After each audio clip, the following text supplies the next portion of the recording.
নারীরা চুল আঁচড়ানোর পরে ঝরে যাওয়া চুল কি করবেন? অনেক নারীরা এটা জানে না, যার কারণে কঠিন বিপদে পড়ে যায়। মনে রাখবেন, এই চুল কিন্তু খুবই গুরুত্বপূর্ণ। এই চুলটাকে যেখানে সেখানে ফেলে দেওয়া যাবে না। নবীজি সাল্লাল্লাহু আলাইহি সাল্লামের এই চুল মোবারক নিয়ে কিন্তু একজন ইহুদি মহিলা তাবিজ করেছিল, ব্ল্যাক ম্যাজিক করেছিল, জাদুটোনা করেছিল, কুফরি কালাম করেছিল।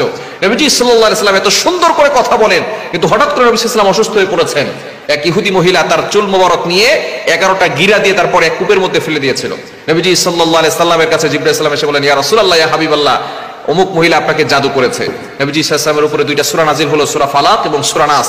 এই সূরা দুটো দিয়ে নবীজি সাল্লাল্লাহু আলাইহি ওয়াসাল্লাম এক একটা আয়াত করে ফু দিয়েছেন, এক একটা গিরা খুলে গিয়েছে। নবীজি সাল্লাল্লাহু আলাইহি ওয়াসাল্লাম সম্পূর্ণরূপে সুস্থ হয়েছেন। সুতরাং এই চুল যেখানে সেখানে ফেলবেন না, কেননা এই চুল মানুষের একটা দেহের অংশ, এটাকে যেখানে সেখানে ফেলবেন না। আর নারীদের চুল কিন্তু নারীদের সতর, এই নারীদের চুল যাতে করে কেউ না দেখে এই বিষয়ে খেয়াল রাখতে হবে।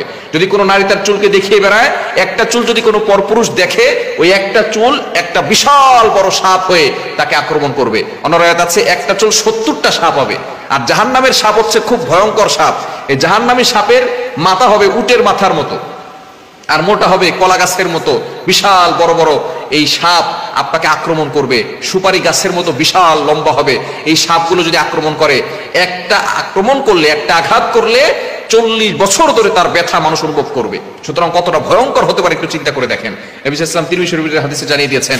এজন্য যারা চুল মানুষকে দেখিয়ে বেড়ায় তারা কিন্তু খুব বিপদে পড়ে যাবে। এজন্য চুল যখন আঁচড়াবেন তখন অবশ্যই যে চুলগুলো ঝরে পড়ে যায় সেই চুলগুলো আপনি মাটিতে পুঁতে ফেলবেন, এটাকে যেখানে সেখানে ফেলবেন। অনেক কাছে চুল বিক্রি করে, খবরদার, এটা সম্পূর্ণরূপে হারাম। চুল বিক্রি করা যাবে না, যেহেতু সেটা পড়ে গেছে, এটা আপনার দেহের একটা অংশ, এটাকে গোপন রাখতে হবে।